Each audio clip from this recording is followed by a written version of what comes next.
Cooking is easy, actually. I know, you're probably rolling your eyes right now. Easy for you, maybe. But seriously, stick with me here. We're about to break down how you can actually learn to cook without all the stress, and definitely without going into debt for some fancy culinary degree. It turns out the secret is, well, it's pretty simple. I mean, come on. If you ask someone to define cooking, this is probably what they'd say, right? Forget the dictionary definition. This is the goal. Crispy on the outside, a glorious heart attack on the inside. So the real question is, how do we achieve this masterpiece without, setting off every smoke alarm in a 5-mile radius? Okay, so the biggest hurdle when you're just starting out is, well, where do you even begin?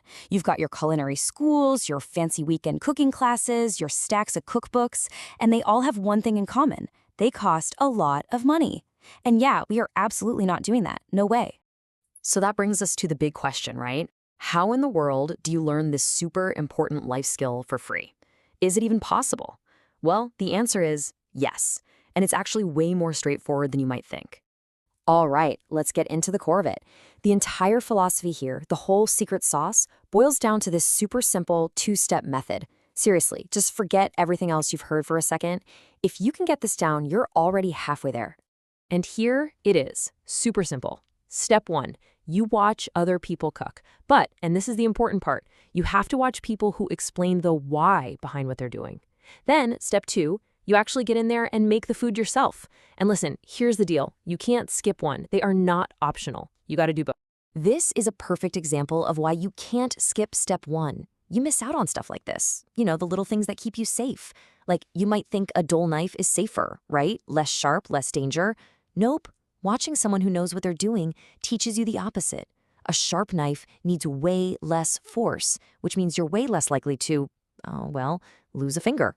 And it's not just about keeping all your digits either. You'll miss all these other crucial little tricks. Stuff you would just never think to do on your own, like salting and then actually tasting as you go, or knowing the exact moment to turn down the heat before your garlic goes from golden brown to sad little charcoal briquette. And oh my God, yes, you will 100% scrape the life out of your nonstick pan with a metal fork if nobody stops you. We've all made that mistake. Don't be that person. Okay, so first step 1, the watching part. Your new best friend is YouTube. I mean, unless you've got a personal chef just hanging out in your kitchen. And let me tell you, it's not just a library of videos. It is a glorious, sprawling, sometimes very weird universe of cooking content. Get ready to go down some rabbit holes. You'll start with the basics, right? The simple, straightforward recipe tutorials. This is where you learn how to make, an actual dish. Then you'll stumble into the world of ASMR cooking. It's less about the recipe and more about the sizzle, the crunch. It's hypnotic. And of course, you're going to find the gimmick videos. People cooking salmon in a dishwasher, that kind of thing. Super entertaining, but maybe don't try those at home. And then you'll find the videos that make you stop and just stare at the screen and wonder, is this even food anymore? It's a journey, people. But look, after wading through all that, this is what you're really looking for. These are the videos that matter. The ones that don't just tell you what to do, but explain the why. Why do you add a splash of water to onions to help them brown? Why do some chefs salt the board instead of the meat? This is the good stuff. This is where you actually start to understand cooking. Okay, you've done the watching, you've been down the rabbit hole. Now it's time for the fun part. Step 2, actually making food. So let's talk about gearing up your kitchen. And don't worry, you don't need a bunch of fancy stuff. Because let's just be real for a second about what a kitchen is. It's really just a big box that holds other boxes, right? Your fridge is the container that holds Tupperware containers. Your pantry is a container that holds cans, which are also containers. It's containers all the way down, and somewhere in there, there's food, sometimes. So the big takeaway here is that you do not need to buy every gadget you see on those late-night infomercials.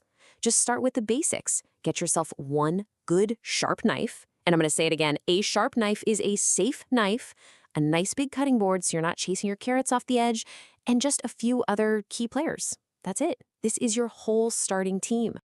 And the same idea applies to your food. You don't need a pantry that looks like a supermarket aisle. Just focus on having some versatile stuff on hand. A few things in the fridge, a few things in the pantry. I mean, onions and garlic, that's the start of basically every delicious thing ever made. Just start there. Okay, you've got your gear, you've got your ingredients, you've picked out a recipe.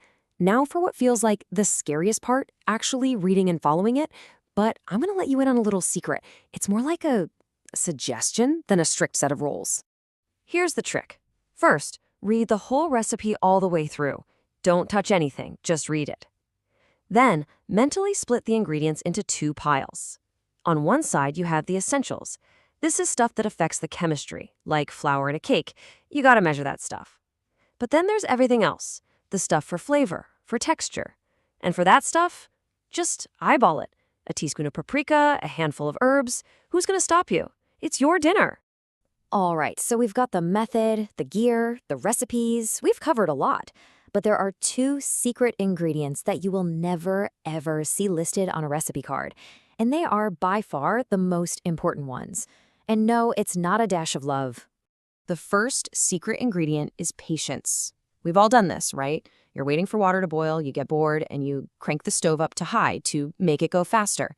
And then the doorbell rings, you walk away for 1 second, and suddenly your kitchen is redecorating in a lovely shade of smoke. High heat cooks things fast, sure, but it also burns things fast. So just be patient. And seriously, don't walk away from a hot stove. And the second secret ingredient? Energy. Look, you are just not going to make a 4-course meal every single night of the week. No one does that. A real week for a normal person looks something like this. You'll have one day where you're feeling ambitious and you make something amazing, and then you're so exhausted that you survive on mac and cheese and cereal for the next 3 days. And that is totally, 100% absolutely okay. And really, let's just leave it on this thought. Because the goal here isn't to get a Michelin star by next Tuesday. The goal is to learn how to feed yourself. So on those days where you're just done, when you have zero energy left, remember this. Worst case scenario, cereal is a perfectly good meal. No shame in that game. And that's pretty much it. That's how you learn to cook. So as you head off to fall down your own YouTube rabbit hole, I'll leave you with this question to think about. What's going to be the one video for you? The one that doesn't just show you the steps, but finally makes you understand the why behind it all?